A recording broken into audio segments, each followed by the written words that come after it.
हा चॅप्टर जर तुम्हाला एक्झाम पॉईंट ऑफ व्ह्यूने एंड करायचा असेल तर या एका तासाच्या व्हिडिओत मी तुम्हाला सगळे आयएमपी क्वेश्चन कोणते 2025 मध्ये येऊ शकतात ते वाले क्वेश्चन, कोणते येऊन गेले ते सगळे क्वेश्चन लर्न करून देईल. आणि फक्त वन शॉट मध्ये फक्त क्वेश्चन सांगितलेच नाही तर प्रत्येक क्वेश्चन शिकवलेला आहे. तरी चला चॅप्टर सुरू करू. चॅप्टरचं नाव आहे टुवर्ड्स ग्रीन एनर्जी. या चॅप्टर मध्ये तुम्हाला जेवढ्या पण पॉसिबल वेज आहे ज्याच्यापासून आपण इलेक्ट्रिकल एनर्जी तयार करू शकतो त्या सगळ्या वेज बद्दल शिकायचं आहे. आणि ती एनर्जी तयार होताना काय प्रोसेस होते, एनर्जीचं ट्रान्सफॉर्मेशन कसे कसे होते, हे सगळ्या गोष्टी यात पाहायच्या आहे. ते जर तुम्हाला समजलं तर चुपचाप बसल्या बसल्या तुम्हाला एक एमसीक्यू, एक 2 मार्क्सचा क्वेश्चन आणि एक 3 मार्क्सची ऍक्टिव्हिटी बेस्ड क्वेश्चन असे 6 मार्क्सचे क्वेश्चन येतील. आणि ते सगळ्यात सोपी येतात. बायोलॉजी मधला सगळ्यात सिंपल वाला क्वेश्चन कोणता असेल तर हाच आहे. चला मग सुरू करू पटापट मध्ये. सगळ्यात पहिली गोष्ट तर इलेक्ट्रिकल एनर्जी आपल्याला तयार करायची आहे तर कोणती अशी वस्तू आहे की ज्या वस्तूचा किंवा ज्या इन्स्ट्रुमेंटचा ज्या मशिनरीचा यूज करून आपण इलेक्ट्रिकल एनर्जी तयार करू शकतो तर ती वस्तू आहे जनरेटर. कोणता आहे? जनरेटर. तर इलेक्ट्रिकल एनर्जी तयार करण्यासाठी एक इन्स्ट्रुमेंट लागते, त्याला कोणतं इन्स्ट्रुमेंट म्हणतात? Electrical generator. तर इलेक्ट्रिकल जनरेटर काय करतं? मेकॅनिकल एनर्जीला घेतं. कोणत्या एनर्जीला घेतं? मेकॅनिकल एनर्जीला घेतं आणि त्याला कशामध्ये कन्वर्ट करतं? इलेक्ट्रिकल एनर्जी मध्ये कन्वर्ट करतं. म्हणून लक्षात ठेवा, द डिव्हाइस विच कन्वर्ट कोणती energy? Mechanical energy into electrical ELE CTRICL electrical energy is called as generator. मग जनरेटरचा एक तर तुम्हाला डेफिनेशन विचारतील किंवा जनरेटर काय काम करतं विचारतील किंवा त्याचं फंक्शन विचारतील. काही विचारलं तर हेच सांगायचं की generator convert mechanical energy into electrical energy. Generator काय करतं? जनरेटरला आपण फिरवतो, त्याला फिरवलं की त्याचं चाक फिरतं, आतमधल्या गोष्टी फिरतात आणि मागनं काय जनरेट होते? इलेक्ट्रिकल एनर्जी जनरेट होते. आता दुसरी गोष्ट जनरेटर बद्दल विचारू शकतात की on which principle does the generator work. Generator कोणत्या प्रिन्सिपलवर वर्क करतं? तर जनरेटर कोणत्या प्रिन्सिपलवर वर्क करतं? तर एक मायकल फॅराडेचा एक प्रिन्सिपल होता, तो आपण 4th चॅप्टर मध्ये सायन्स 1 मध्ये शिकलो, त्याला म्हणतात फॅराडेज लॉ. आठवते का? Faraday's law. त्यांनी काय सांगितलं होतं की जेव्हा जेव्हा मॅग्नेटिक फील्ड चेंज होईल तेव्हा इलेक्ट्रिकल एनर्जी जनरेट होईल. तो आता 4th चॅप्टर मधला आहे. आठवत असेल तर व्हेरी गुड, नाही आठवत असेल तर त्याच्यापेक्षा गुड. सोडून द्या. सिंपल साधी गोष्ट लक्षात ठेवा की जनरेटर काय करतं? इलेक्ट्रिकल एनर्जी घेतं, सॉरी मेकॅनिकल एनर्जी घेतं, इलेक्ट्रिकल एनर्जी तयार करतं. कोणत्या प्रिन्सिपलवर चालतं? फॅराडेज लॉवर चालतं. राहिलं एवढं 2 लक्षात, बस संपलं. आता तुम्ही सांगतो जनरेटर हे तुम्ही जे इमॅजिन करता छोटंसं जनरेटर एवढंच नसते. ऍक्च्युअल मधलं जनरेटर जिथे इलेक्ट्रिकल एनर्जी तयार होते ते एवढं असते. एवढं म्हणजे समजते का? इमॅजिन करा 4-5 मजली बिल्डिंग आहे ना, तशी इमॅजिन करा. तसे मोठ्या मोठ्या कन्स्ट्रक्शन असतील. तेवढ्या मोठ्या मोठ्या ठिकाणी जनरेटर मध्ये इलेक्ट्रिकल एनर्जी तयार होते. आता तेवढं मोठं जनरेटर फिरवसान कसं? त्याला फिरवण्यासाठी समोर काय असते? तर जनरेटरचा जो मधात रॉड असतो त्याच्यावरती इथे एक चाक बसवलेलं असतं. काय बसवलेलं असतं? एक चाक. आणि ते चाक आपण फिरवतो आणि त्या चाकाला इंग्लिश मध्ये म्हणतात turbine. Is use to rotate the axle और मॅग्नेट इन द जनरेटर. मग जनरेटरवरचा जो रॉड असेल जनरेटरचा तो या होलमध्ये बसवतात आणि हे फिरवतात. हे फिरलं की इलेक्ट्रिकल एनर्जी जनरेट होते आणि याला काय म्हणतात? टर्बाइन. काय म्हणतात त्याला? टर्बाइन. आता टर्बाइनचे वेगवेगळे टाईप आहे. कसे वेगवेगळे टाईप आहे तर लक्षात ठेवा. टर्बाइन जर तुम्ही वॉटरनी फिरवलं, कशाने फिरवलं? वॉटरनी, तर हे कोणता टर्बाइन झालं? Water turbine. हे चाक जर तुम्ही स्टीम न फिरवले, स्टीम समजते ना, वाफ, तर हे कोणता टर्बाइन झालं? Steam turbine. हे जर टर्बाइन तुम्ही गॅसनी फिरवलं एखाद्या, त्याला काय म्हणतात? Gas turbine. हे जर तुम्ही टर्बाइन एअरनी किंवा विंडने फिरवलं त्याला कोणता टर्बाइन म्हणायचं? Wind turbine. मग टर्बाइन अलग अलग नसते, तर ते ज्याच्यामुळे फिरते त्याचं नाव त्याला देऊन टाकतात. वॉटरमुळे फिरलं तर water turbine, steam turbine, gas turbine, wind turbine. मग हे पुढे जाऊन तुम्हाला म्हणतील टर्बाइन तर कशामुळे फिरलं त्याचं नावच तुम्हाला सांगून देईल. समजली एवढी गोष्ट? आता टर्बाइनचं काम काय आहे? तर टर्बाइनचं काम काहीच नाही आहे. कोणती तरी एखादी वस्तू एनर्जी येईल, त्या एनर्जीमुळे टर्बाइन फिरेल आणि टर्बाइन जेव्हा फिरेल, कोणतीही गोष्ट फिरली की त्याच्यामध्ये एक एनर्जी जनरेट होते आणि त्या एनर्जीला कोणती एनर्जी म्हणतात? Kinetic energy. ही गोष्ट लक्षात ठेवा कारण पुढे एनर्जीचं खूप सारं काम आहे आपल्याला. चलो मग समजलं एक गोष्ट की जनरेटर मेकॅनिकल एनर्जी लेने का, इलेक्ट्रिकल एनर्जी तयार करने का. दुसरी गोष्ट काय आपल्या टर्बाइन. टर्बाइन कुठं असते? तर जो पण जनरेटरचा शाफ्ट असेल त्याच्यावरती टर्बाइन लावतात. ते टर्बाइन ज्याने फिरेल ते टर्बाइन असते. समजेल? सिंपल. चलो आता नेक्स्ट पुढे मोठ्या मोठ्या गोष्टी. आता इलेक्ट्रिकल एनर्जी जनरेट कशी होते? तर तुम्हाला माहिती आहे इलेक्ट्रिकल एनर्जी जनरेट होताना तुम्हाला खूप सारे असे फ्लो चार्ट काढायचे आणि या प्रत्येक फ्लो चार्ट मध्ये एक गोष्ट लक्षात ठेवायची की प्रत्येक फ्लो चार्ट मध्ये काही गोष्टी फिक्स आहे. त्या कोणत्या कोणत्या फिक्स आहे? तर ही शेवटची वाली गोष्ट की शेवटी सगळ्यात शेवटी काय जनरेट होणार आहे प्रत्येक याच्यात? Electrical energy. ते इलेक्ट्रिकल एनर्जी कशामधून जनरेट होणार आहे? जनरेटर, जनरेटरच्या समोर काय लावलेलं असेल, टर्बाईन. ह्या 3 गोष्टी फिक्सच आहे. प्रत्येक कोणत्याही पॉवर प्लांट मध्ये ह्या 3 गोष्टी तुम्हाला फिक्स दिसतील की ह्या 3 असतात. आता टर्बाईन फिरवण्यासाठी तुम्ही काय यूज करता? जर टर्बाईन फिरवण्यासाठी तुम्ही जर कोळसाचा यूज केला की कोळशापासून एनर्जी जनरेट करून स्टीमने टर्बाईन फिरवलं, तर तेव्हा जो पॉवर प्लांट असतो त्या पॉवर प्लांटला कोणता पॉवर प्लांट म्हणतात? Thermal power plant. आता मग power energy source, sorry proper energy source to run turbine. मग टर्बाईन फिरवण्यासाठी तुम्ही कोणता एनर्जी सोर्स यूज करता याच्यावरून त्याचा थर्मल पॉवर प्लांट, त्या पॉवर प्लांटचा टाईप ठरतो. मग जर तुम्ही कोल यूज केला, काय यूज केला? कोल. कोल म्हणजे कोळसा, तर त्याला कोणता पॉवर प्लांट म्हणतात? Thermal power plant. जर तुम्ही तिथं न्यूक्लिअर एनर्जी, NuClear, न्यूक्लिअर किंवा ऍटॉमिक एनर्जी म्हणू आपण, ऍटॉमिक एनर्जी यूज केली, कोणती एनर्जी यूज केली? ऍटॉमिक एनर्जी, तर त्याला कोणता पॉवर प्लांट म्हणतात? Nuclear energy based power plant. जर टर्बाईन फिरवण्यासाठी तुम्ही जर नॅचरल गॅस यूज केला, NaTuRl, नॅचरल गॅस यूज केला, तर त्याला कोणता पॉवर प्लांट म्हणतात? Natural gas based power plant. जेव्हा तुम्ही हे टर्बाईन फिरवण्यासाठी वॉटरचा यूज करताल तेव्हा त्याला कोणता पॉवर प्लांट म्हणतात? Hydro electric power plant. जेव्हा तुम्ही टर्बाईन फिरवण्यासाठी एअरचा यूज करताल तेव्हा त्याला काय म्हणतात? Wind energy based power plant. आणि जेव्हा टर्बाईन फिरवणारच नाही, टर्बाईन फिरवण्यासाठी सोलर एनर्जी, सनचा यूज करतात, सन पासून येणारी एनर्जी, तेव्हा त्याला काय म्हणायचं? Solar thermal power plant. आणि अशी गोष्ट की ज्यामध्ये टर्बाईन फिरवण्याची गरजच पडत नाही, तो झाला सोलर प्लेट पॉवर प्लांट, जो सोलर प्लेट आपण लावतो तो. मग टोटल आपल्याला 7 पॉवर प्लांट शिकायचे. पटापट नाव सांगा, कोणकोणते पॉवर प्लांट आहे? सगळ्यात पहिला बोला, सगळ्यांनी कमेंटमेंट टाका. कोणता power plant? Thermal energy based power plant, ज्यामध्ये कोळसा असतो.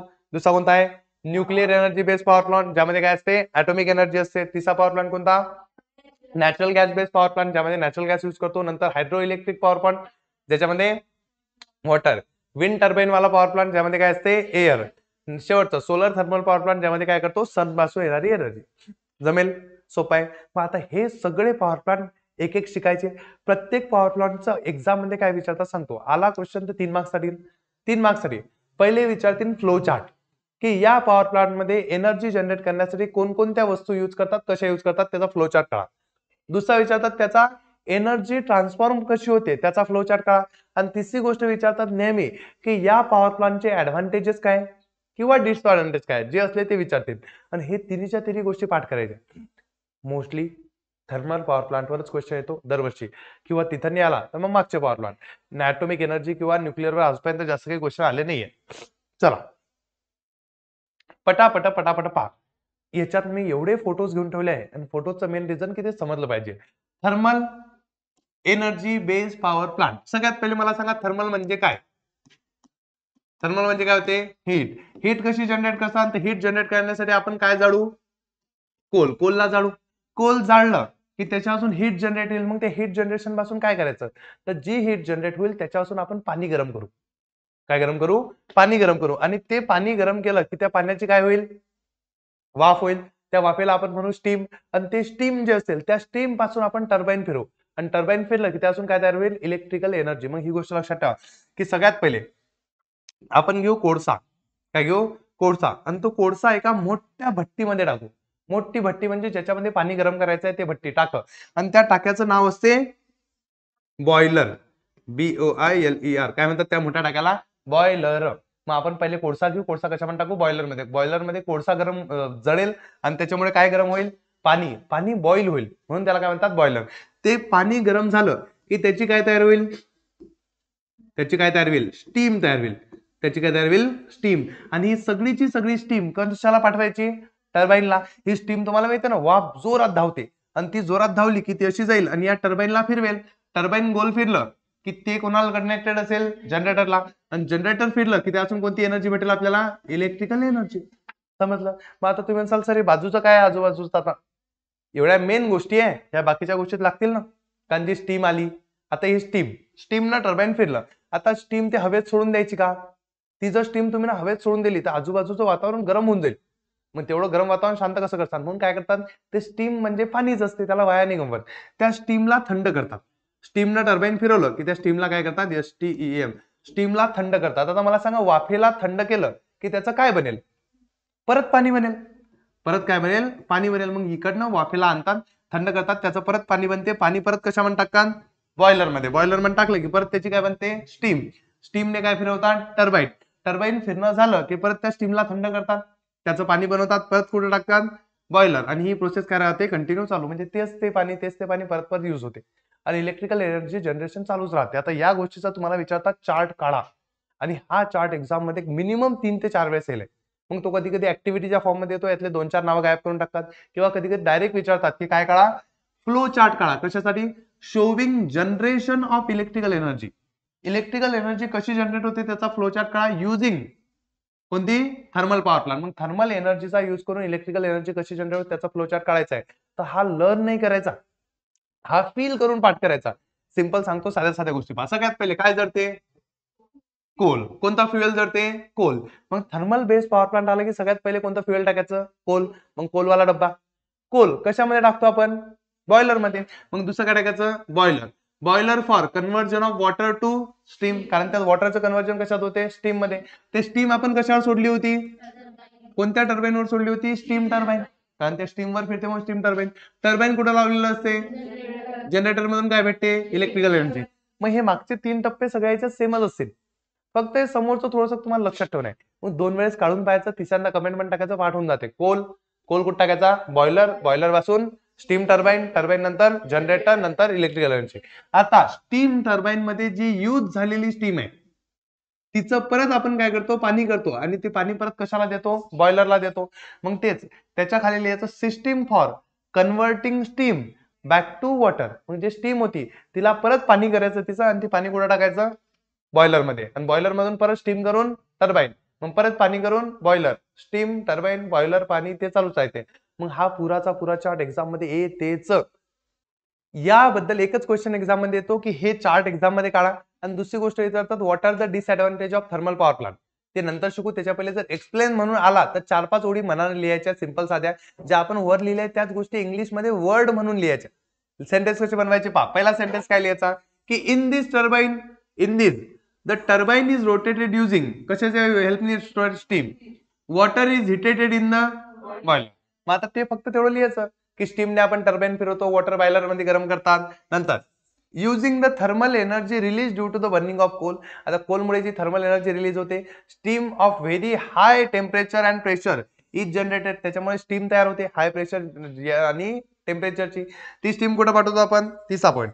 The energy in the steam drives the turbine, त्या स्टीम मधल्या एनर्जीमुळे टर्बाईन फिरतं. Thus the generator connected to the turbine rotates, त्यामुळे ते जनरेटरवर फिरतं, and electrical energy is produce.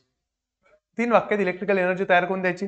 चौथं, the steam is converted back to water, जे स्टीम आपण टर्बाईनवर सोडली होती त्याचं परत पाणी करतात. का पाणी करतात, कारण ती डबल रिसर्क्युलेट केलं गेलं पाहिजे, कशामध्ये, बॉयलरमध्ये. And water is recirculated to boiler, आणि पाणी करून परत कशामध्ये टाकतात, बॉयलर मध्ये टाकतात. 4 वाक्य लिहायचे, वर ही डायग्राम करायची, याच्यावर आणखीन एक डायग्राम करायची, 3 मार्क भेटूनच जातात, बाकी काहीच गरज नाही. मग हे सिंपल 4 पॉईंट वाचून जा, पाठ करायची गरज नाही, मागे पुढे झाले तर चालतात.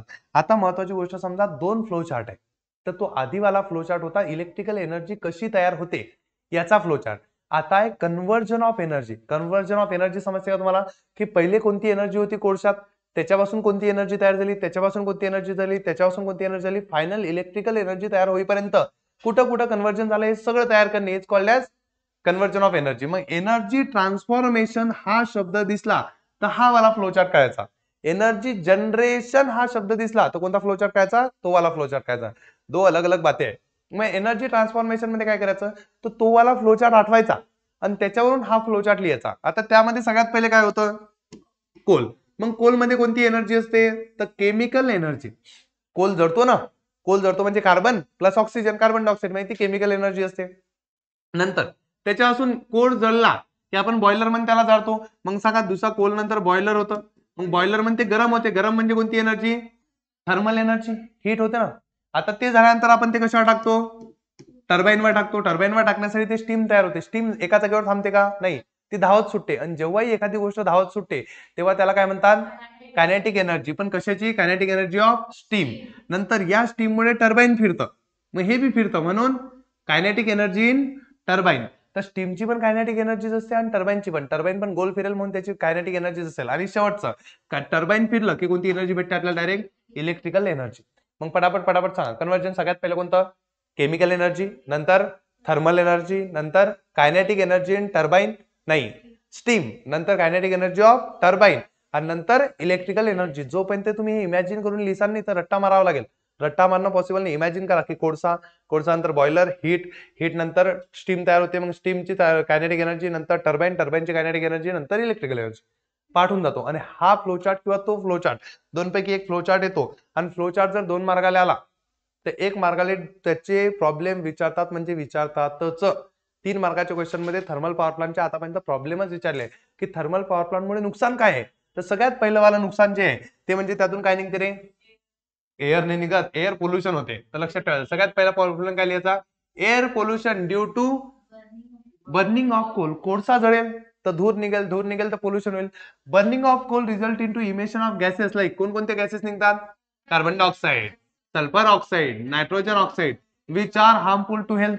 पोल्युशन झालंच. दुसरी गोष्ट लिहायची त्याच्यात, along with the emission of gases. गॅसेसच्या इमिशन सोबत गॅसेस निघाला त्यासोबत काही कोळसा जळत नाही. मग तो जळत नाही, मग त्याचे बी काळे बारीक पार्टिकल उठतात. त्याला आपण सूट पार्टिकल म्हणतो. मग लक्षात ठेवा, due to burning of coal soot particle are also release. मग बारीक कण उठतात. ते बारीक कण जर आपल्या रेस्पिरेटरी सिस्टीम मध्ये गेले तर आपल्याला रेस्पिरेटरी डिसीज होतात. into the environment, this may causes serious health problem related to the respiratory system. मग आपल्या लंग्सचे इश्यू होऊ शकतात ते जर सूट पार्टिकल गेले तर. मग सूट पार्टिकल म्हणजे हे बारीक काळे कण असतात ना ते वाले.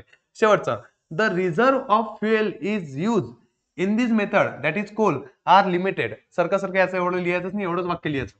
Coal are limited. Coal are limited म्हणजे कोळसा लिमिटेड आहे कारण तो जमिनीमध्ये तयार होतो. आता हा एक दिवस संपून जाईल. Therefore in future there will be limitation on the availability of coal. पुढे जाऊन कोळसा नसेलच. आता कोळसा जर नसलाच, सगळ्या खाणी जर रिकाम्या झाल्या कोळशाच्या, मग कोळसा आणसान कुठून? मग हा पॉवर प्लांट काय होऊन जाईल? बंद. मग इलेक्ट्रिक जनरेशन कसं करसान? कारण थर्मल पॉवर प्लांट मधून सगळ्यात जास्त इलेक्ट्रिसिटी जनरेशन होते इंडियामध्ये सध्या. सगळं आपण याच्यावरच डिपेंड करतो. जर आताही कोळसा जर कमी पडला तर बस लोड शेडिंग सुरू. मग ही कंडिशन समजा. पहिलं काय? एअर पोल्युशन, गॅसेस रिलीज होतात. दुसरं काय लिहायचं? रेस्पिरेटरी डिसीज होतात बिकॉज ऑफ सूट पार्टिकल. आणि तिसरं काय लिहायचं? Coal are limited. की कोलचा जो साठा आहे तो कसा आहे? लिमिटेड आहे. हे 3 येतात म्हणजे येतात. 2 चार्ट आणि हे डायरेक्ट असं हातावर लिहून न्या. एक्झाम मध्ये येणारच. पाठ करूनच घ्या. याच्या बाद दुसरी गोष्ट, तो पॉवर प्लांट संपला. आता आहे nuclear energy based power plant. बघा, nuclear energy based power plant बी तसाच आहे. त्याच्यामध्ये आपण कोळसा जाळला होता आणि हीट एनर्जी प्रोड्यूस केली होती आणि त्यानं पाणी गरम केलं होतं. याच्यामध्ये आपल्याला ऍटॉमिक एनर्जीचा यूज करायचा आहे. कशाचा यूज करायचा आहे? ऍटॉमिक एनर्जीचा. आणि आपल्याला काय करणार आहे? इलेक्ट्रिसिटी जनरेट करणार आहे. ऍटॉमिक एनर्जी कशी सांगतो. तर याच्यामध्ये एक प्रोसेस होते, त्या प्रोसेसला म्हणतात न्यूक्लिअर फिजन. कोणती प्रोसेस होते? Nuclear fission. तुमच्या बुक मध्ये ही वाली डायग्राम आहे, बट ही क्लिअर दिसत नाही म्हणून मी ही वाली घेतली. लक्षात ठेवा, कोणती प्रोसेस होते? Nuclear fission. किंवा याच प्रोसेसला अजून एक रिएक्शन म्हणतात. कोणती रिएक्शन म्हणतात? Chain reaction. काय असते चेन रिएक्शन सांगतो. तर याच्यामध्ये एक ऍटम घेतात, त्याला म्हणतात युरेनियम 235. कुठे गेला? हे बघा, कोणता घेतात ऍटम? युरेनियम 235. लक्षात ठेवा, याच्यात एक ऍटम घेतात, तोच तो युरेनियम 235 हा ऍटम घेतात. युरेनियम 235 हा ऍटम घेतात. याला एक न्यूट्रॉन मारून फेकतात. 235 हे त्याचा ऍटॉमिक मास नंबर आहे. मग त्याच्यामध्ये जर एक न्यूट्रॉन त्याला आपण मारून फेकला, याला मारून फेकला, त्याच्यामध्ये एक न्यूट्रॉन वाढून जाईल. मग एक न्यूट्रॉन वाढला की त्याचा बनतो युरेनियम 236. काय बनतो त्याचा? युरेनियम 236. आता युरेनियम 236 हा आयसोटोप युरेनियमचा अनस्टेबल आहे. अनस्टेबलचा अर्थ काय होते? तो व्हायब्रेट होतो आणि फुटतो. मग हा अनस्टेबल आयसोटोप फुटतो आणि तो फुटला की त्याचे 3 तुकडे होतात. पहिला तुकडा होतो क्रिप्टॉन, एक तुकडा होतो बॅरियम आणि त्याच्यापासून 3 न्यूट्रॉन उरतात. किती न्यूट्रॉन उरतात? 3. मग लक्षात ठेवा, एक असतो क्रिप्टॉन, एक कोणता आहे? बॅरियम. आणि किती न्यूट्रॉन उरतात? 3 न्यूट्रॉन. आता मला सांगा, आपण एक ऍटम थोडी घेऊ, आपण तसे खूप सारे ऍटम घेऊ. मग हे जे 3 न्यूट्रॉन उरले, हे 3 न्यूट्रॉन जाऊन पुढच्या 3 ऍटमला लागतात. मग 3 ऍटमला जर लागले तर याच्यातून परत काय होते? यातून परत 3 न्यूट्रॉन उरतात. याच्यातून मी किती न्यूट्रॉन उरतात? 3. आणि याच्यातून पण किती न्यूट्रॉन उरतात? 3. आता हे जे 3 उडले, हे पुढे जाऊन किती ऍटमला लागतील? 3. हे पुढे जाऊन 9 ऍटमला लागतात नवीन. आणि त्या 9 ऍटम मधून परत किती न्यूट्रॉन निघतात? तीन तीन तीन, मग त्याच्यापासून किती तयार होतील 27. मग 27 चे परत तीन तीन इलेक्ट्रॉन न्यूट्रॉन निघतात आणि ते परत किती लागतील मग 81. मग ही गोष्ट कंटिन्युअसली चालू राहते की पहिले एकापासून 3 न्यूट्रॉन उडाले, मग ते 3 तिसऱ्याला लागले, मग त्याच्यापासून 9 उडाले, 9 ला लागले, मग नंतर त्यातून 27 निघाले, मग 81, मग 81 चे किती होतील 224, 243.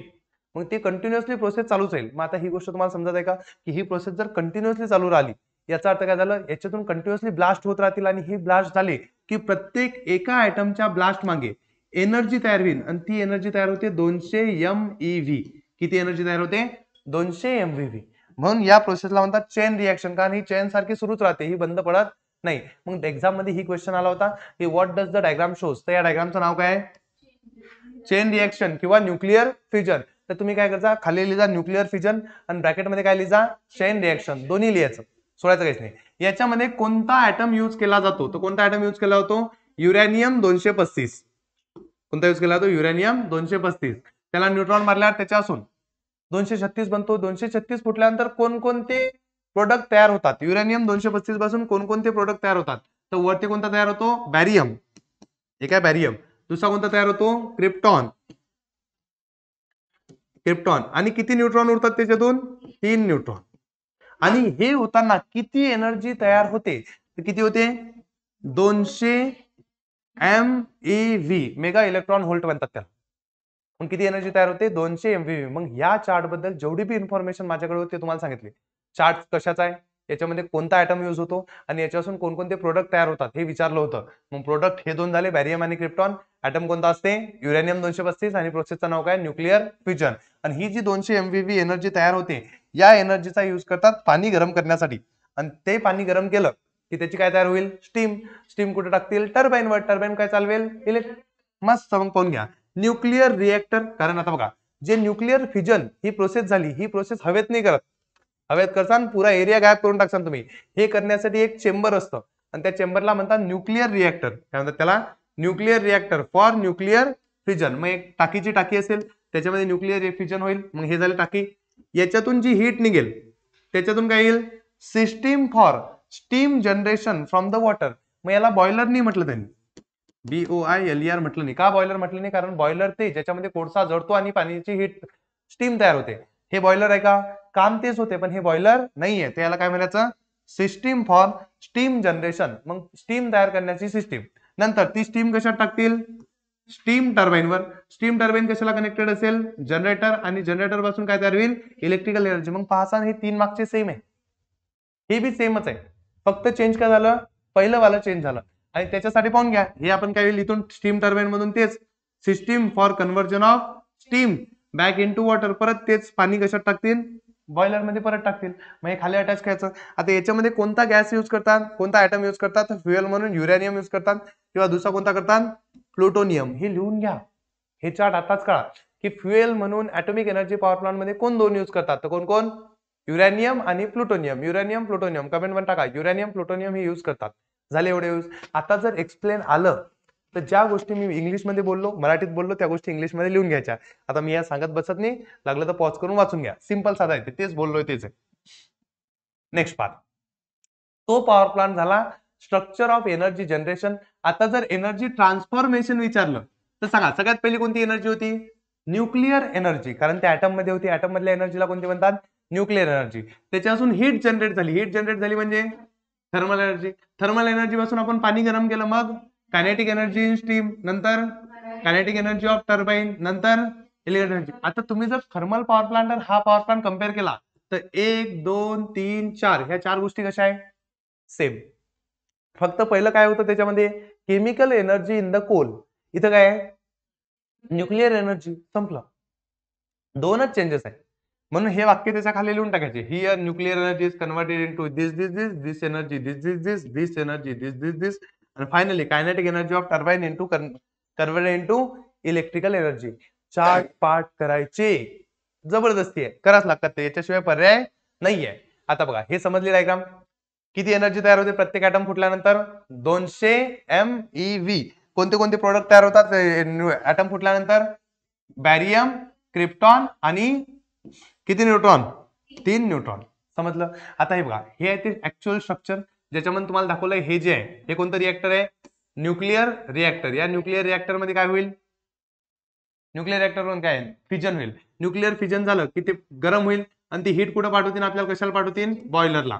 बॉयलर मध्ये पाणी गरम होईल, पाणी गरम झाल्यावर ते पाणी कशावर जाईल, टर्बाईनवर. टर्बाईन वरून काय होईल, ते त्याच्यामुळे काय फिरेल, जनरेटर. आणि जनरेटर फिरलं की आपल्याला कोणती एनर्जी भेटेल, इलेक्ट्रिकल एनर्जी. आणि बाकी बस तीच प्रोसेस, पाणी थंड करून वापस वर पाठवून द्यायचं. हे काही डायग्राम काढायला येत नाही, ह्या डायग्राम एक्झाम मध्ये येत नाही, पण चार्ट येतात राहील. आता प्रत्येक याचे डिसएडव्हान्टेज पाठ करा, त्याचे केले याचे करा. न्यूक्लिअर रिएक्टरचे म्हणजे सॉरी न्यूक्लिअर पॉवर प्लांटचे काय डिसएडव्हान्टेज आहे, तर आपण आता डिझास्टर मॅनेजमेंट मध्ये 10th नंबरचा चॅप्टर शिकलो की रेडिएशन कुठं जात नसतात, रेडिएशन बॉडीला कधीही खराब करू शकतात, म्हणून रेडिएशन निघतात, ते हार्मफुल असतात. दुसरी गोष्ट, हा जर पॉवर प्लांट मध्ये चुकून बी ऍक्सिडेंट झाला, तो चिर्नोबिली आठवते का, चिर्नोबिल तिथे ऍक्सिडेंट झाला होता, भयानक लोक मरतील, भयानक, कारण हे बेकार असते डायरेक्ट, म्हणून लक्षात ठेवा. The product after fission of nuclear fuel are also radio. आता यातून जे न्यूक्लिअर रिएक्शन झाली होती, हीट तयार झाली, त्यात क्रिप्टॉन, बॅरियम आणि ते बाकीच्या गोष्टी निघल्या होत्या, त्या सगळ्या रेडिओ ऍक्टिव्ह आहे. देअरफॉर इमिट हार्मफुल रेडिएशन, त्याच्यातून कंटिन्युअसली काय निघतात, रेडिएशन निघतात. मग रेडिएशन निघले तर तो कचरा टाकायचा कुठं, म्हणून हे सगळं लक्षात ठेवा. दुसरी गोष्ट, the product are called as, काय म्हणतात त्या प्रोडक्टला, न्यूक्लिअर वेस्ट. आणि हे जे न्यूक्लिअर वेस्ट तयार झालं, याला डिस्पोज कसं करायचं हे अजून सायंटिस्ट लोकांना जमलं नाही. डिस्पोज म्हणजे याची विल्हेवाट कशी लावायची, how to dispose the nuclear waste safely is a big challenge before the scientist. मग हा कचरा अजून बी त्यांना म्हणजे विल्हेवाट लावता नाही, हा असा भरून पडलेला आहे, हा ठेवून दिलेला आहे कचरा, याचं अजून काहीच केलं नाहीये. याला फेकताही येत नाही पण काहीच करता नाही येत, आणि फेकसान तरी प्रॉब्लेम आहे, नाही फेकसान तरी तो जमाच होणार आहे. शेवटची गोष्ट, चुकून be an accident in the nuclear power plant, जर न्यूक्लिअर पॉवर प्लांट मध्ये ऍक्सिडेंट झाला तर कॅन बी व्हेरी फॅटल. समजून जा, कोणीच वाचणार नाही, इव्हन तिथं प्रेझेंट असलेले लोकही मरतील, आणि त्याच्या जवळपास ज्यांना काही झालं नाही ते लोक पण मरतील ड्यू टू रेडिएशन. तिच्या बाकीच्या लोकांना, समजा जर इथून खूप दूरपर्यंत 20 किलोमीटर 30 किलोमीटरवर बी समजा एखादा मोठा ब्लास्ट झाला, स्टील आपल्याला कॅन्सर सारख्या बिमाऱ्या होतील.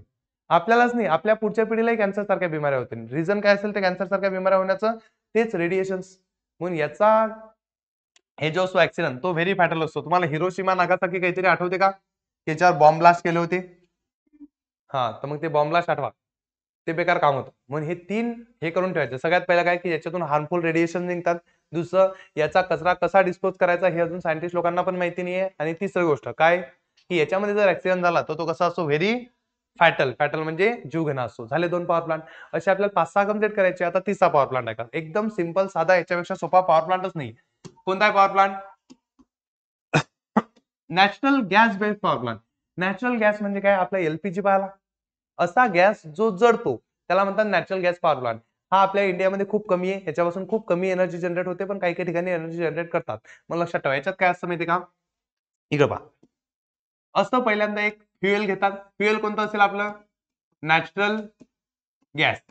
हा एका खोलीत टाकतात. कोणता गॅस एका खोलीत टाकतात, नॅचरल गॅस. त्याच्यासोबत हवा पण टाकतात, चांगली high pressure air, high pressure air. Compressor मधून चांगली हाय प्रेशरची एअर घेतात आणि ते पण त्या खोलीत टाकतात, आणि त्याच्यामध्ये दोन्ही याला पेटवतात, त्याला म्हणतात कंबशन चेंबर. आता त्याच्यामुळे काय होते, गॅसेस निघतात. मग हाय प्रेशर जी गॅस निघते, ते हाय प्रेशरचं गॅस कोणत्या टर्बाईनवर टाकतात, गॅस टर्बाईन वरती. गॅस टर्बाईन का, कारण तो गॅसमुळे फिरतो म्हणून गॅस टर्बाईन. आणि तो गॅस टर्बाईन फिरला की कोण फिरतं, जनरेटर. आणि जनरेटर फिरलं की कोणती एनर्जी भेटते आपल्याला, इलेक्ट्रिकल एनर्जी. सिंपल. मग याच्यामध्ये तेच आहे, फ्युएल म्हणून नॅचरल गॅस यूज करायचा, कशात टाकायचा, कंबक्शन चेंबर मध्ये. कंबक्शन चेंबर मधून गॅस निघेल, तो टर्बाईनवर टाका, टर्बाईन जनरेटरला, जनरेटर पासून इलेक्ट्रिकल एनर्जी. मग सुरू.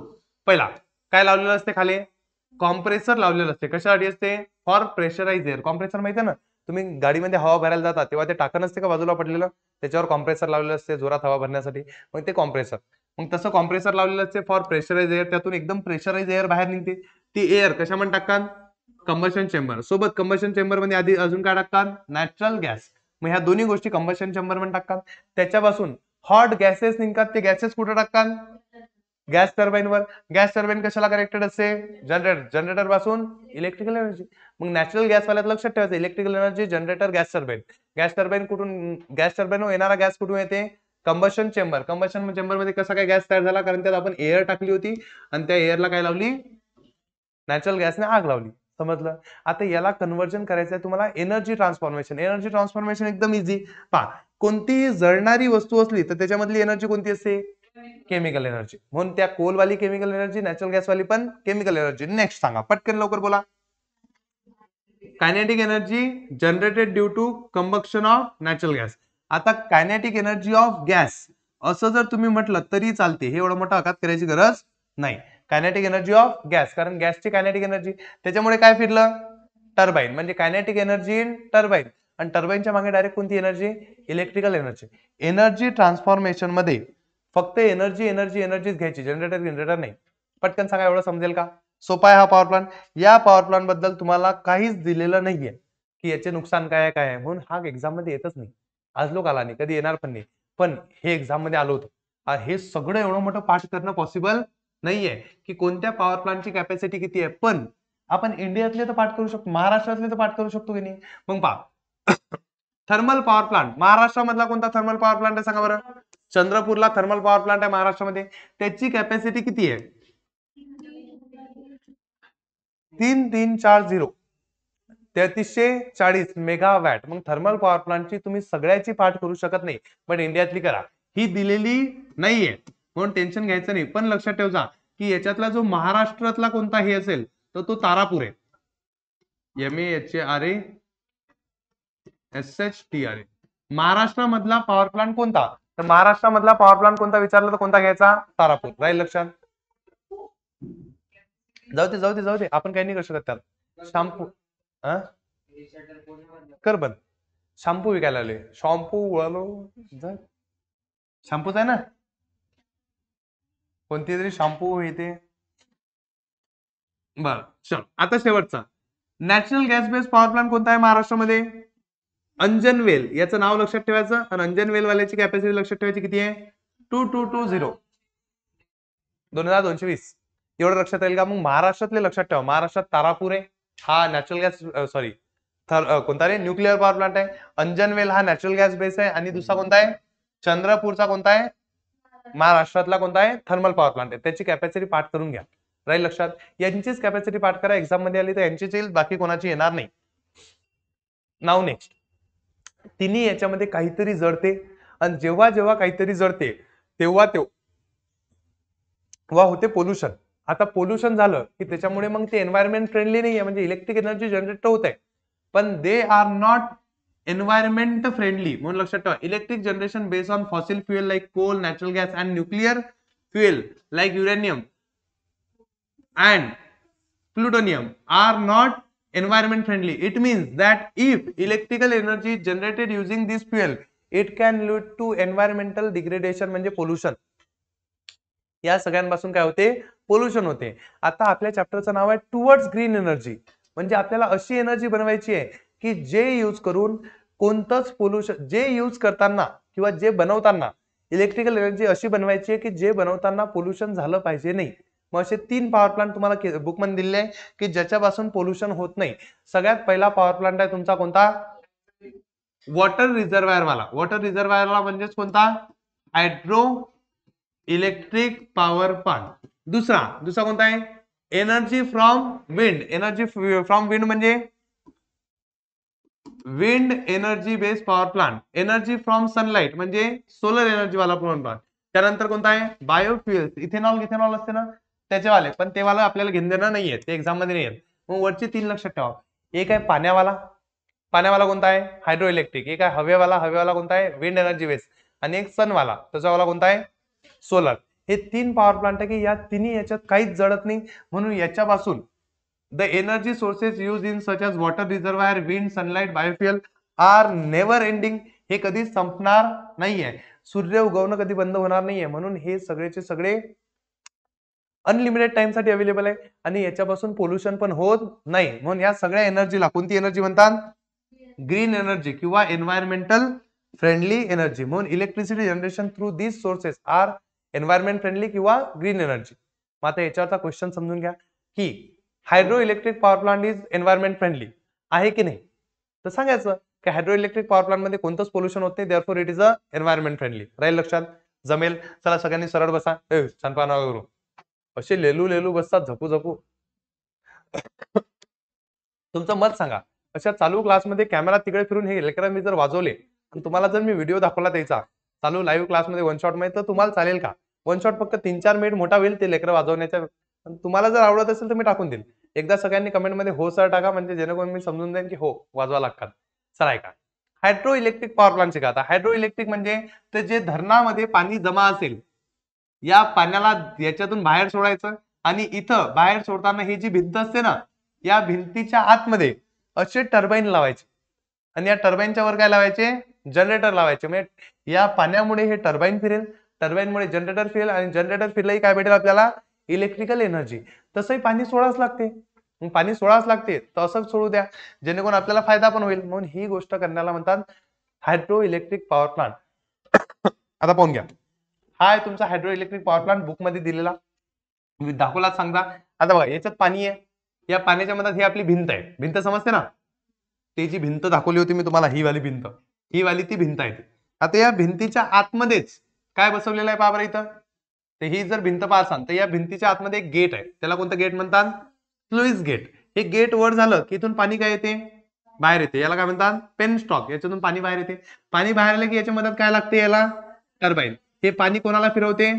टर्बाईनला फिरवते आणि कुठे चाललं जाते? समोर चाललं जाते. टर्बाईन कशाला कनेक्टेड आहे? जनरेटर. जनरेटर म्हणून काय भेटेल आपल्याला?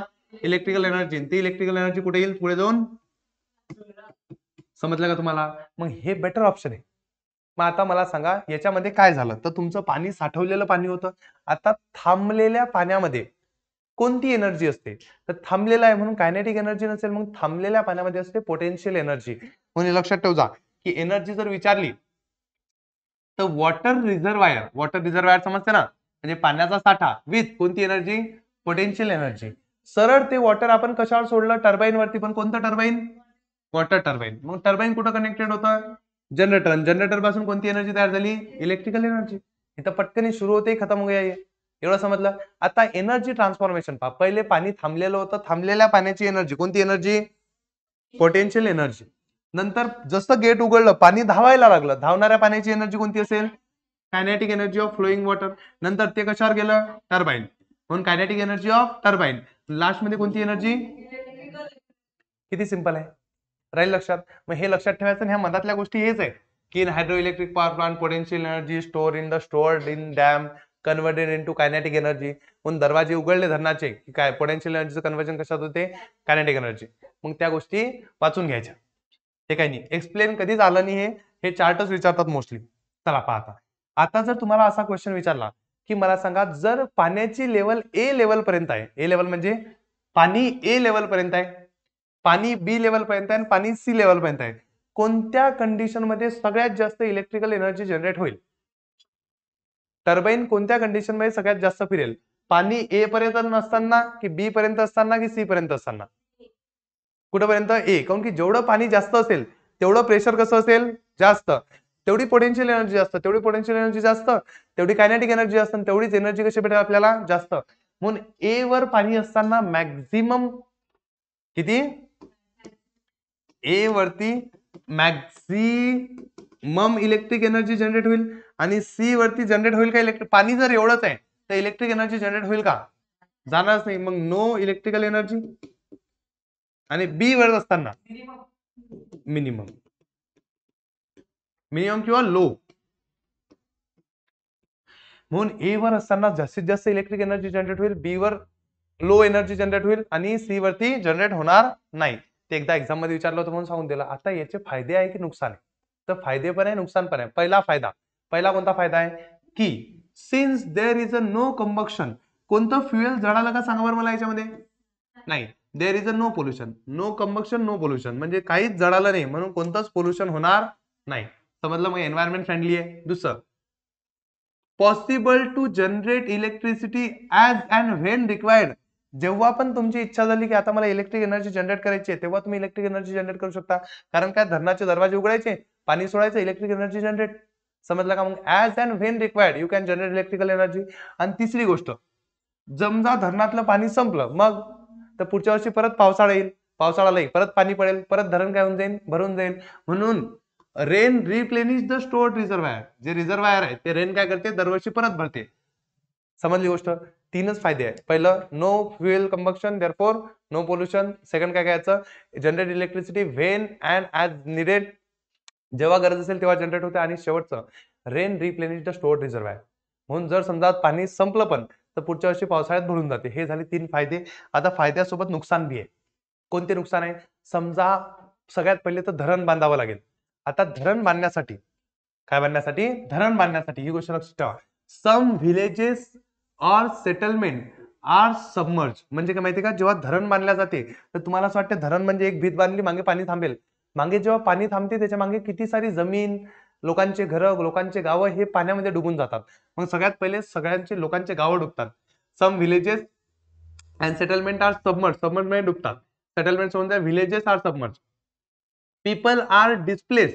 लोकांना जावं लागतं. कुठून? एका गावातून दुसऱ्या गावात जावं लागतं. मग त्यांना दुसऱ्या ठिकाणी बसवा. Displace and their rehabilitation is the major problem. मग त्यांना त्या गावातून उचलून दुसऱ्या गावात बसवणे हा मोठा प्रॉब्लेम असतो. नंतर तिसरी गोष्ट फर्टाईल लँड. फर्टाईल लँड म्हणजे आता जमिनी जातील, लोकांचे घरं जातील, तर सुपीक जमीन जिथे चांगलं पीक होतं, फर्टाईल लँड, ऍग्रिकल्चरल प्लॉट, अजून नंतर काय forest and biodiversity is lost for ever. नेहमीसाठी. बघ बरं कोण येतं. सगळ्यात महत्वाची गोष्ट लक्षात ठेवा. काय? तर फर्टाईल लँड, जमीन, जंगल आणि खूप सारी बायोडायव्हर्सिटी नेहमीसाठी नष्ट होऊन जाते, कारण ते सगळे पाण्याखाली चालला. आणि शेवटचं obstruction of the flowing water. आता समजा ही नदी होती आणि सडन तुम्ही काय केलं, इथं भिंत बांधून टाकली. आता समोर नदीमध्ये पाणी नाहीये, तर इथं जगणारे जे ॲक्वॅटिक अॅनिमल आहे, ॲक्वॅटिक म्हणजे पाण्यात राहणारे जे अॅनिमल होते ते सगळे काय होऊन जातील? मरून जातील. म्हणून लक्षात ठेवा की obstruction of flowing water leads to adverse effect on resident aquatic organism. मग ॲक्वॅटिक ऑर्गॅनिझम वर त्याच्यावर काय होतो? बॅड इम्पॅक्ट होतो. कोण होतं? बाप, ते वर गेले असतील, त्यांना सांग इथं नाहीये म्हणून प्रोग्राम. समजलं का? सोपं साधा आहे की नाही? मग ऍडव्हान्टेज सोबत डिसएडव्हान्टेज लक्षात ठेव जा. प्रत्येक याचे ऍडव्हान्टेज डिसएडव्हान्टेज पाठ करा. कारण की थर्मलचे आहे, न्यूक्लिअर पॉवर प्लांटचे आहे, याचे आहे. बाकी कोणाचे ऍडव्हान्टेज डिसएडव्हान्टेज दिलंच नाहीये. 3 झाले. कोणकोणते झाले? आता विंड याच्यावाला झाला, पाण्यावाला. आता हवेवाला शिका. हवेवाला कोणता म्हणते पाहून घ्या. तर हवेवाल्या पॉवर प्लांट मध्ये the machine which convert kinetic energy of wind म्हणजे काय? तर सरक हवेवाला पॉवर प्लांट म्हणजे हा. कुठे गेला रे? हा वाला. याला काय म्हणतात सांगा पटकनी. तर याला काय म्हणतात? मराठीत काय म्हणतात त्याला? राजस्थानमध्ये खूप सारे आहे. पवनचक्की म्हणतात. काय म्हणतात? पवनचक्की. राजस्थानमध्ये किती मोठा आहे एका साईड लावलेला. मग पवनचक्की विंडमिल म्हणतात त्याला. मग या विंडमिललाच आपण कोणता पॉवर प्लांट म्हणतो? Wind energy based power plant. मग लक्षात ठेवा, हा विंडमिल वाला पॉवर प्लांट आहे. कोणता पॉवर प्लांट आहे? विंडमिल. आता ते जे पाते लावलेले असतात की वरते, त्या पात्यांच्याच मागे काय लावलेलं असते? जनरेटर लावलेलं असते. मग पाते फिरतात, पात्यांसोबत कोण फिरते? जनरेटर फिरते. आता लक्षात ठेवा, इकडे बघा. सर पहा, द मशीन, गप्पा नाही रे. The machine which convert kinetic energy of wind to electrical energy is called as wind turbine. मग विंड टर्बाइनची डेफिनेशन विचारली तर लक्षात ठेवा. तशी ती ऍक्च्युअल मध्ये विंड टर्बाइनची नाही आहे, बट राहू द्या की विंडच्या एनर्जीला इलेक्ट्रिकल एनर्जी मध्ये कन्वर्ट करणारी गोष्ट म्हणजे त्याला काय म्हणतात? Wind turbine. आणि विंड टर्बाइन की एवढं हातभर नसते. विंड टर्बाइन कधी कधी 90 फुटापर्यंत असतात. 90 फीट समजतात तुम्हाला? खूप मोठं होते ते. एवढाले मोठाले विंड टर्बाइन असतात, भयानक मोठाले असतात. याच्यात तुम्हाला दाखवलेले पण आहे की विंड टर्बाइन खूप मोठाले असतात. आणि आता एवढे मोठे टर्बाइन जेव्हा हवेनं फिरतात तेव्हा इलेक्ट्रिकल एनर्जी काय होते? जनरेट होते. आता पाहून घ्या, इकडे बघा. हे विंड टर्बाइन आहे, त्याचे ब्लेड्स आहे. इकडनं येईल हवा आणि हवेमुळे हे टर्बाइन काय होतील? फिरतील. आता तुम्ही पाहसाल तर आपल्याला जे टर्बाइनचे म्हणजे हे चाकं जे फिरतात, ब्लेड्स फिरतात, हे खूप स्लो फिरतात. पण तेवढ्या स्लो मध्ये जर जनरेटर फिरलं तर तुमची इलेक्ट्रिकल एनर्जी जनरेट होणार नाही. आता तुम्ही म्हणसाल कसं जनरेट होईल? कारण पाते खूप मोठे आहे. ते पाते एवढ्या स्लो फिरतात की तेवढ्या स्लो मध्ये जनरेटर फिरलं तर इलेक्ट्रिकल एनर्जी जनरेटच होत नाही. मग काय करायचं? मग त्याच्यासाठी त्याच्या मधात काय लावलेला असतो? गिअर बॉक्स असतो. गिअर बॉक्स समजते ना, गाडीमध्ये गिअर असतात. पण गिअर का असतात? तर इंजिन तेवढ्याच जोरानं फिरते. पण इंजिन तेवढं जरी फिरलं तरी गाडीचं चाक जोरात फिरलं पाहिजे, याच्यासाठी गिअर बॉक्स असतात. To increase INCREAC increase the rotation per minute. Rotation per minute म्हणजेच तेच फिरणे, त्याला आरपीएम म्हणतात, रोटेशन पर मिनिट. मग to increase the rotation per minute blade पेक्षा तुमचं जनरेटर जोरात फिरलं पाहिजे म्हणून म्हणतात काय लावलेला असतो? गिअर बॉक्स लावलेला असतो. मग function of gear box exam मध्ये विचारलं होतं की what is the function of gear box. To increase the rotation per unit time. मग तुमचे रोटेशन म्हणजे ते जनरेटर असतात, ते जनरेटर जोरात जोरात फिरलं पाहिजे, त्यासाठी मला काय लावलेलं आहे, आपला गिअर बॉक्स लावलेला आहे. एवढं राहील का लक्षात? मग हे विंडमिलचं चित्र आहे, लक्षात ठेवा की स्कीमॅटिक डायग्राम कशाची ही विंडमिल. विंडमिल नंतर याच्यात जनरेटर लावलेला आहे का, सॉरी गिअर बॉक्स लावलेला आहे का, गिअर बॉक्स लावलेला आहे to increase the rotation per unit time. जर हे नाही आठवलं तर to increase the speed of generator, shortcut लिहून टाकता. त्याच्यानंतर हे काही कामाचं नाही, मी शिकवताना सरी काढलं होतं. आता विंडमिल कुठेही लावून काम भागत नाही. तुम्ही जर म्हणसाल मी माझ्या घरावर विंडमिल लावतो, फिरणारच नाही, कारण आपल्या इथं तेवढी हवाच नाही जोरात. डिपेंड करतं हवा किती आहे त्याच्यानुसार विंडमिल लावत असतात. जे घराजवळ विंडमिल लावतात ते एकदम छोटे छोटे असतात, त्याचं ब्लेड पण छोटं असते, जास्त मोठं असते, 3.5-4 फुटाचं ब्लेड असते फक्त. नंतर त्याची हाईट पण कमी असते, 35 मीटर म्हणजे 100 फुटाची त्याची हाईट असते. पण जे याच्यात लावतात विंड फार्म मध्ये, शेतामध्ये लावतात, त्याचं ब्लेड 50 मीटरचं ब्लेड असते. 50 मीटर म्हणजे जवळपास 150 फूट, 150 फीटचं ब्लेड असते. 150 फीटचं एक ब्लेड म्हणजे पुरं 300 फीटचा रेडियस डायमीटर घेते ते. मग मोठा प्लांट असतो हा 400 फूट उंचावर लावा लागतो. आणि हे वाला लक्षात ठेवा, हे कोणता आहे, ब्लेड लेंथ किती असते याची, 100 मीटर. 100 मीटर म्हणजे जवळपास 300 फीटाचं ब्लेड एकच. ते गोल फिरलं म्हणजे त्याची रेडियस पुरी 600 मीटरची होते आणि त्याची हाईट असते जवळपास 600-700 मीटरच्या हाईट पर्यंत लावतात ते. आणि आता याच्यातून कमी एनर्जी जनरेट होते, याच्यावरून जास्त होते, याच्यावरून जास्त होते. या गोष्टी वाचण्यात काही अर्थ नाही, याच्यावर एक्झाम मध्ये क्वेश्चन येणार नाही. एक्झाम मध्ये क्वेश्चन आला तर हे कंपल्सरी येईल, हे वाला. आणि हे वाला एक्झाम मध्ये आलं तर गिअर बॉक्स विचारतील म्हणजे विचारतीलच. मग लक्षात ठेवा की विंड एनर्जी कशात कन्वर्ट होते. आता याचा फक्त फ्लोचार्ट लक्षात ठेवा, कारण काही येऊ फ्लोचार्ट येतोच. फ्लोचार्ट कुठे गेला, अरे काढला की नाही फ्लोचार्ट, अरे ओ फ्लो चार्ट, फ्लो चार्टच गायब आहे. सांगा फटाफट फ्लो चार्ट पटकन सांगा. कायनेटिक एनर्जी असेल, कोणाची असेल, ऑफ विंड. विंड कारण हवे कायनेटिक एनर्जी सोबत आहे. ती कायनेटिक एनर्जी ऑफ विंड कशावर सोडू आपण, टर्बाईनवर सोडू. टर्बाईन कशावर लावलेलं असेल, जनरेटर. आणि जनरेटर पासून काय तयार होईल, आपली इलेक्ट्रिकल एनर्जी. हा झाला आपला पहिला वाला फ्लो चार्ट. आणि दुसरं किंवा इथं असेल विंड विथ व्हेलॉसिटी, चांगल्या स्पीड वाली विंड. आता हा झाला पहिला वाला फ्लो चार्ट. आता जर तुम्हाला एनर्जी ट्रान्सफॉर्मेशन वाला विचारला तर काय लिहायचं सांगतो पहा, कायनेटिक एनर्जी ऑफ विंड, नंतर कायनेटिक एनर्जी ऑफ टर्बाईन, नंतर काय असेल डायरेक्ट सरकी इलेक्ट्रिकल एनर्जी. हे तीनच असतील, कारण याच्यामध्ये जास्त कन्व्हर्जनच नाहीये, हे पटकन होऊन जाते. कायनेटिक एनर्जी ऑफ विंड, नंतर कायनेटिक एनर्जी ऑफ टर्बाईन आणि इलेक्ट्रिकल एनर्जी. कारण सारखं हवा स्पीड नाही येईल म्हणून कायनेटिक एनर्जी, टर्बाईन फिरवेल म्हणून कायनेटिक एनर्जी, सरळ इलेक्ट्रिकल एनर्जी जनरेट होईल. हा छोटासा फ्लो चार्ट आहे, पण याचा फ्लो चार्ट एकदम सिंपल, साधा आणि छोटासा आहे. जमला का सांगा पटकनी, राहील लक्षात. आता एकच पॉवर प्लांट बाकी राहिला आपला, तो आहे solar base power plant. Solar base म्हणजे electrical energy generation using solar energy. तर सोलर एनर्जीवर 2 पॉवर प्लांट आहे. किती पॉवर प्लांट आहे, 2. आता 2 पॉवर प्लांट कोणते, तर पहिला आहे सोलर फोटोवोल्टिक सेल वाला, ज्याच्यात आपण सोलर प्लेटा लावतो आणि डायरेक्ट इलेक्ट्रिकल एनर्जी जनरेट करतो. आणि दुसरा आहे solar thermal power plant. Solar thermal म्हणजे की आपण जे सूर्याचे किरण आहे त्याच्यापासून पाणी गरम करू आणि पाणी गरम करून तेच स्टीम टर्बाईन, ते सिंपल जे थर्मल पॉवर प्लांट मध्ये होतं तेच, फक्त कोळशाच्या जागी सूर्याची एनर्जी घेऊ आणि त्याला म्हणतात सोलर थर्मल पॉवर प्लांट. मग दोन्ही आपल्याला शिकायचे. पहिला आपण सोलर थर्मल पाहून घेऊ, कारण तो सोपा आहे म्हणजे होऊन जाते. पहा, हे चित्र एक्झाम मध्ये आलं होतं आणि विचारलं होतं एक्सप्लेन द पॉवर प्लांट. कोणता पॉवर प्लांट आहे, तो कोणता पॉवर प्लांट आहे, सोलर थर्मल पॉवर प्लांट. यामध्ये जो थर्मल पॉवर प्लांट होता, ज्याच्यात कोळशापासून आपण पाणी गरम केलं होतं, ती प्रोसेस फक्त काढू आपण आणि त्याच्या जागी आपण सोलर एनर्जीचा यूज करून काय यूज करू, पाणी गरम करू. तर इकडे बघा, इकडनं पाणी येऊन राहिलं, दिसलं का पाणी तुम्हाला, पहा हे इकडनं पाणी येत आहे, दिसलं, हे पाणी असं आलं. आता याच्यामध्ये हे लावलेलं आहे काहीतरी, दिसलं का, हे काहीतरी लावलेलं, याला म्हणतात रिफ्लेक्टर. काय म्हणतात त्याला, रिफ्लेक्टर. रिफ्लेक्टरचा अर्थ काय होतो सांगतो तुम्हाला, पटकन पहा. हे रिफ्लेक्टर आहे. रिफ्लेक्टर म्हणजे मोठा असा बाउल केलेला टीन असेल, त्याच्यामध्ये काय होईल माहिती का, तर बघा सनचे लाईट रेज जर पाईपवर पडले तर ते खूप कमी पडतील. पण जर तुम्ही हा मोठा प्लेटची प्लेट खाली लावसाल तर सगळे लाईट रेज जे बी या बाउलवर पडतील त्याचं रिफ्लेक्शन होऊन ते कशावर जातील, पाईपवर. त्यामुळे पाईप काय होईल, गरम होईल. पाईप गरम झाला तर आतमधलं पाणी गरम होईल. म्हणून जाताना इकडनं पाणी जात आहे, इकडनं पाणी जात आहे आणि निघताना बाहेर काय निघाली, स्टीम. म्हणजे इकडनं पाणी जाईल, सूर्याची किरण त्याला गरम करतील आणि त्याच्यापासून काय निघेल, स्टीम. आणि मधात हे लावलेलं आहे, आपण काय लावलेलं आहे, रिफ्लेक्टर लावलेलं आहे. रिफ्लेक्टर कुठे, हे बघा रिफ्लेक्टर, हे रिफ्लेक्टर लावलंय. रिफ्लेक्टर लावण्याचं कारण हे की टू कॉन्सन्ट्रेट द सनलाइट. सनलाइटला एका जागेवर कॉन्सन्ट्रेट करण्यासाठी याला कॉन्सन्ट्रेटर किंवा रिफ्लेक्टर म्हणतात. ते रिफ्लेक्टर लावलेले आहे. एवढं समजलं. आणि त्याच्यापासून आपण पाणी गरम केलं. आता पाणी गरम केल्यानंतर गरम झालेलं पाणी आलं, पाणी गरम झालेलं, हे कुठे जाईल गरम झालेलं पाणी? स्टीम. हे स्टीम कशामध्ये जाईल? टर्बाईन मध्ये जाईल. टर्बाईन कशावर लावलेलं असेल? जनरेटरवर. जनरेटर पासून काय भेटेल आपल्याला? Electrical energy. मग फ्लोचार्ट तोच राहील, तो काही खास चेंज होणार नाही. पण फ्लोचार्टच्या बाबतीत याचं टेन्शन नाही घ्यायचं, याचा फ्लोचार्ट सोपा आहे. सगळ्यात पहिले कोणती एनर्जी? सोलर, किंवा आपण पहिला वाला काढू, सन लाईट.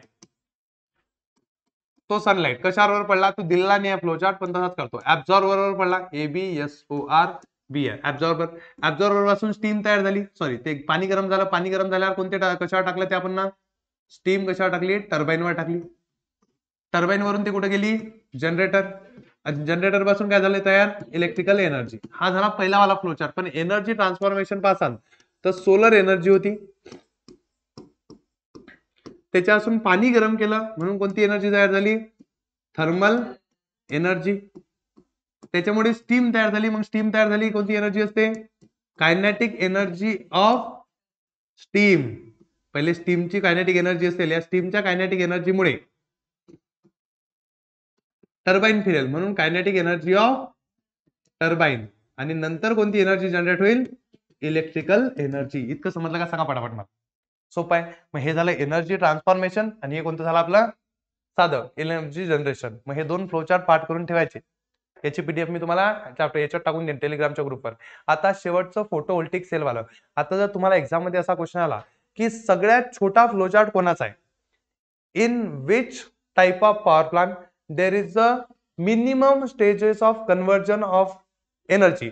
कोणत्या सगळ्यात कमी कन्वर्जन ऑफ एनर्जी यूज होतात? तर ते याच्यात सोलर फोटोव्होल्टिक सेल मध्ये सरळ कोणती एनर्जी असते? Energy in the sunlight.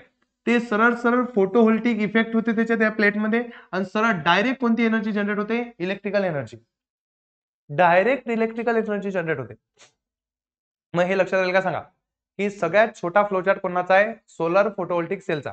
आणि याच्यात डायरेक्ट एनर्जी तयार होते, सनलाइटची डायरेक्ट इलेक्ट्रिकल एनर्जी. आपण पाहिले याला जनरेटर टर्बाईन काहीच गरज नाही. मग सोलर फोटोव्होल्टिक सेल काय असते? तर solar photovoltaic cell convert the solar radiation energy directly into the electrical energy. This is called as काय म्हणतात? Solar photovoltaic cell. मग एक्झाम मध्ये विचारलं की सांगा सोलर फोटोव्होल्टिक इफेक्ट किंवा सोलर फोटोव्होल्टिक सेल काय असते? तर अशी प्लेट जे काय करते, सोलर रेडिएशनला डायरेक्ट कशामध्ये कन्वर्ट करते? इलेक्ट्रिकल एनर्जीत कन्वर्ट करते. त्याला म्हणतात सोलर फोटोव्होल्टिक सेल. बट या बाकीच्या याच्यात आणि याच्यात एक फरक आहे. याच्यात नेहमी डीसी करंट तयार होतो. आता तुम्ही 4th चॅप्टर मध्ये एसी करंट, डीसी करंट शिकले होते. आपल्या घरामध्ये जेवढाही करंट येतो वायर मधून तो एसी करंट असतो. पण याच्यात जो करंट तयार होतो हा कोणता करंट आहे? DC current. म्हणजे हे लक्षात ठेवा की हा डीसी करंट आहे.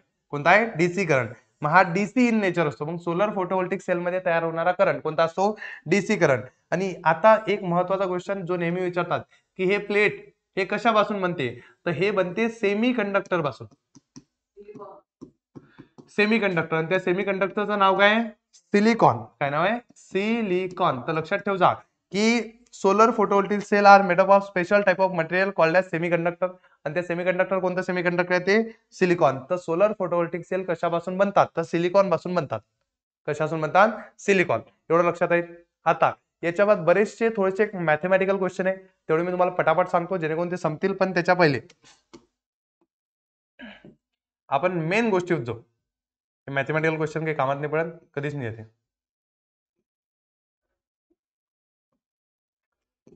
हे कामाचं आहे. चला की power available from solar cell ही कोणती असते रे? डीसी असते. आता डीसी डायरेक्ट करंट असतो. आता डायरेक्ट करंट वाली जी इलेक्ट्रिकल एनर्जी आहे ते तुम्ही घरामध्ये यूज करू शकत नाही, कारण प्रॉब्लेम येईल ना. मग आता डायरेक्ट करंट वाली एनर्जी घरात यूज करू शकत नाही, मग त्याचं काय करसान? तर ते पहिले तुम्हाला एका ठिकाणी भरा लागते. कशात भरा लागते? मग त्याच्यासाठी काय असतात? बॅटरीज असतात. काय असतात? बॅटरीज. म्हणून ही सोलर सेल पासून आलेली एनर्जी पहिले कशात भरतात? बॅटरीज मध्ये भरतात. कशात भरतात? बॅटरीज. म्हणजे बॅटरीमध्ये कोणता करंट सेव्ह होतो? DC current. मग आता हे जर तुम्हाला घरामध्ये यूज करायची असली, कशात यूज करायची असली? घरात, तर सोलर सेलची एनर्जी कशात भरायची? बॅटरी.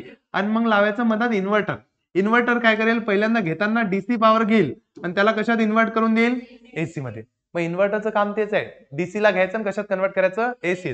मग ते तेवढं काम करून घेईन की डीसी ला एसी मध्ये कन्वर्ट करून देईल आणि नंतर लागलं तुम्ही ते घरामध्ये काय करू शकता, युज करू शकता. म्हणून बॅटरी सोबत इन्व्हर्टर येते. मग इकडनं सोलर प्लेटची एनर्जी याच्यात जाईल, याच्यातून याच्यात जाईल आणि याच्यातून कुठे जाईल, पूर्ण तुमच्या घरात जाईल. म्हणून जर याचा फ्लोचार्ट विचारला तर हा काढजा. सोलर सेल नंतर बॅटरी, बॅटरी नंतर इन्व्हर्टर आणि इन्व्हर्टर मधून कशात जाईल ते, एसी मध्ये. एवढं समजेल, सोपं आहे. मग बस इथं हे चॅप्टर जवळपास काय झालं तुमचं एंड. आता फक्त एक शेवटचं लक्षात ठेवा की कोणत्या याच्यापासून किती % एनर्जी तयार होते. पुरा फक्त थर्मल कोल पासून आपल्या इंडियामध्ये किती एनर्जी तयार होते, 60%. म्हणजे इंडियामध्ये सगळ्यात जास्त एनर्जी कोणत्या पॉवर प्लांट पासून भेटते, असा जर क्वेश्चन आला तर कोणता पॉवर प्लांट आहे आपला, कोल नाही, thermal base power plant. Coal कुठे युज होते, थर्मल बेस पॉवर प्लांट. म्हणजे कोणत्या पॉवर प्लांट मधून सगळ्यात जास्त एनर्जी भेटते, तर थर्मल बेस पॉवर प्लांट. आता याच्यामध्ये चॅप्टर मधलं काहीच उरलं नाही. थोडंसं याच्याबद्दल एक एमसीक्यू येऊ शकतो. म्हणून आपण या सोलर सेल मधल्या थोड्याशा ज्या कॉम्प्लेक्स गोष्टी आहेत त्या मी तुम्हाला समजून सांगतो, जेणेकरून तुम्हाला ह्या गोष्टी जमल्या पाहिजेत. आता लक्षात ठेवा, जर समजा तुम्ही ना 1 सेंटीमीटर बाय 1 सेंटीमीटरची सोलर प्लेट घेतली, किती घेतली, 1 सेंटीमीटर बाय 1 सेंटीमीटर, तर याच्यामध्ये 30 मिली एम्पियर करंट तयार होतो. किती करंट तयार होतो, 30 मिली एम्पियर. आणि किती व्होल्टेज तयार होते, 0.5. किती, 30 मिली एम्पियर आणि 0.5 व्होल्ट. ही लक्षात ठेवा. जर समजा तुम्ही एकचं केलं 10 सेंटीमीटर बाय 10 सेंटीमीटर म्हणजे 100 सेंटीमीटर स्क्वेअर. हे किती झालं, तो 1 1 जा 1 सेंटीमीटर स्क्वेअर. एवढ्या एरियाची जर हे घेतली तर प्लेट 100 पट वाढली. जेव्हा प्लेट 100 पट मोठी झाली तर करंट बी किती पट मोठा होईल, 100 पट. म्हणजे याच्यामध्ये किती करंट तयार होईल आता, 30,000 सॉरी किती हजार, 3,000. मग याच्यामध्ये करंट किती जनरेट होईल, 3,000 मिली एम्पियर. किंवा त्याला तुम्ही म्हणू शकता 3,000 ला कन्वर्ट केलं तर 3 एम्पियर. याच्यात किती एम्पियर करंट होईल, 3,000. पण व्होल्टेज तेवढंच तयार होते, व्होल्टेज बदलत नाही. ही गोष्ट लक्षात ठेवा. म्हणजे सोलर प्लेट मध्ये तयार होणारं व्होल्टेज नेहमी किती असणार आहे, 0.5 व्होल्ट. पण 0.5 व्होल्ट मध्ये आपल्या घरातले इक्विपमेंट चालतीलच नाही, कारण यांना पाहिजे 220 व्होल्ट. मग घरातले 220 व्होल्ट पाहिजे तर कसं काय चालेल 220 व्होल्ट, मग त्याच्यासाठी याला कनेक्ट करतात दुसऱ्या ह्याच्यात. म्हणून ही गोष्ट लक्षात ठेवा की पोटेन्शियल डिफरन्स म्हणजेच voltage available from solar cell independent of its area. म्हणजे ते त्याच्या एरियावर डिपेंड करत नाही. तुम्ही किती मोठी सोलर प्लेट घेतली तरी व्होल्टेज किती भेटणार आहे, 0.5. म्हणून जर तुम्हाला व्होल्टेज जर वाढवायचं असेल तर तुम्हाला एक सोलर प्लेट मोठी घेऊन फायदा नाही, तर तुम्हाला 2 सोलर प्लेट घ्यायला लागतील. जेव्हा 2 सोलर प्लेट घेसाल तर 0.5 0.5 किती होतील, 1. जर तुम्हाला समजा 18 व्होल्ट पाहिजे, किती व्होल्ट पाहिजे, 18 व्होल्ट, 18 व्होल्ट, तर तुम्हाला टोटल किती सोलर प्लेट लावा लागतील, 36. किती लावा लागतील, 36. जर तुम्हाला समजा 36 व्होल्ट पाहिजे तर तुम्हाला किती हे प्लेट लावा लागतील, 72 सेल लावा लागतील. मग लक्षात ठेवा, कारण की एका पासून अर्धाच व्होल्ट भेटते. मग 36 पासून अर्धा जमा केला तर किती होतील, 18 व्होल्ट. मग ही गोष्ट लक्षात ठेवा की जर तुम्हाला when solar cell are connected in series current remains same and voltage get added. म्हणून व्होल्टेज जर वाढवायचं असेल तर तुम्हाला सिरीज मध्ये सोलर सेलला कनेक्ट करावं लागतं. व्होल्टेज वाढवण्यासाठी पहिली प्लेट, दुसरी प्लेट, तिसरी प्लेट यांना सिरीज मध्ये कनेक्ट करावं लागतं. आणि या 3 आणि 3 6 3 9 9 36 म्हणजे किती व्होल्टेज तयार होईल इथं, 18 व्होल्ट. कारण किती सोलर सेल आहे टोटल, ही जर पहिली आहे तर टोटल किती आहे आपल्या 36. मग 36 सोलर सेल पासून किती व्होल्टेज तयार होईल, 18 व्होल्ट. म्हणून जर व्होल्टेज वाढवायचं आहे तर त्यांना सगळ्यांना कशामध्ये कनेक्ट करायचं, सिरीज मध्ये, आणि मग कनेक्ट होईल. मग एक्झाम मध्ये असा क्वेश्चन आला होता की how many volt of current किंवा electric energy is generated from 36 solar cell connected in series. तर 36 सोलर सेल जर कनेक्ट केला तर किती व्होल्टेज करंट तयार होईल, 18 volt. To get the 12 volt electric current how many solar cell are required. सांगा बरं 12 साठी किती सोलर सेल लागतील. बस मग इथं तुमचं चॅप्टर संपलं. याच्यातून मोस्टली फ्लो चार्ट येतील आणि हे विचारतील काय म्हणतात, ऍडव्हान्टेजेस डिसएडव्हान्टेजेस, तेवढे पाठ करून घ्या. चॅप्टर संपला. एन्जॉय. असेच चॅप्टर येत राहतील. सांगा बाकीच्यांना. चलो बाय बाय.